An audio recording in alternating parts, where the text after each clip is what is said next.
Hello students, today we will discuss DFIs. DFIs, we have already discussed some DFIs.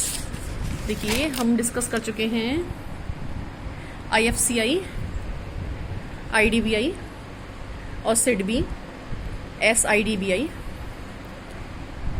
ICICI.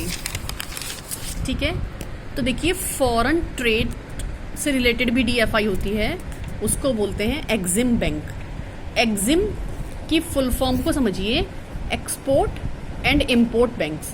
वो banks जो export भी करती हैं और जो इम्पोर्ट भी करती हैं.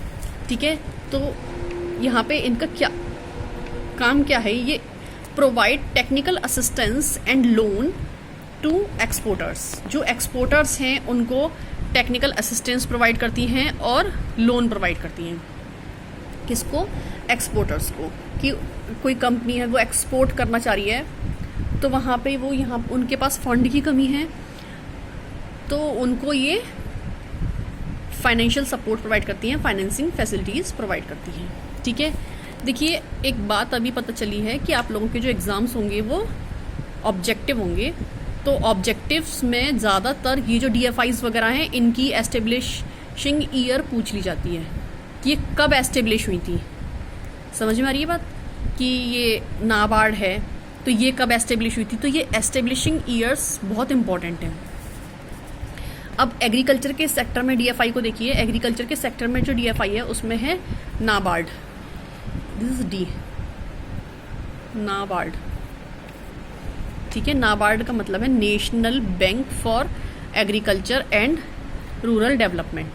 ठीक है ना, क्या है? National bank for agriculture and rural development. तो इसके नाम में ही छुपा हुआ है कि हमें डेवलपमेंट किसका करना है, एग्रीकल्चर का और रूरल का.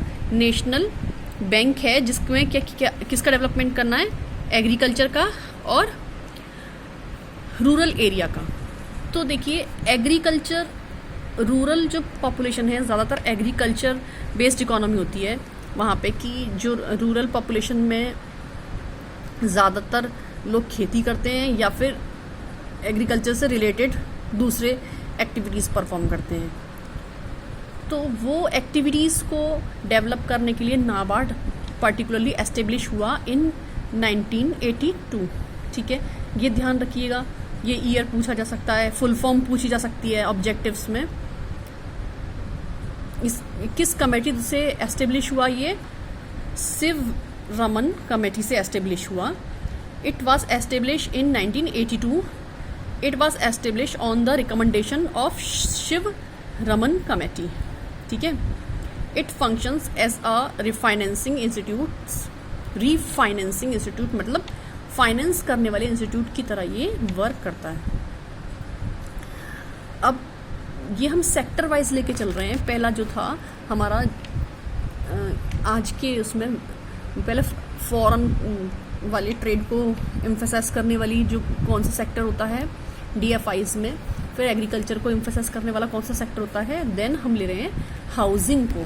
हाउसिंग मतलब हाउसिंग लोन्स.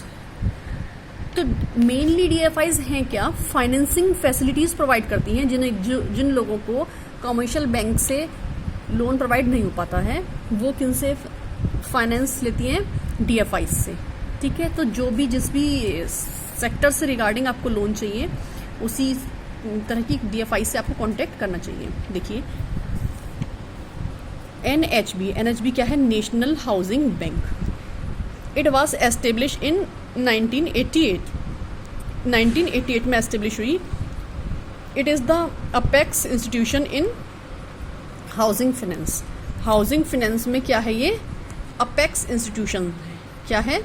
सबसे टॉप मोस्ट इंस्टीट्यूशन है हाउसिंग फाइनेंस में.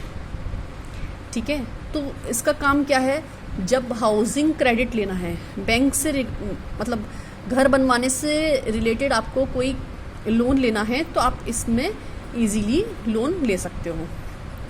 ठीक है, सारे DFIs के एस्टेब्लिशिंग ईयर एक पेज पर लिख लीजिएगा और उसको रट लीजिएगा. ठीक है ना.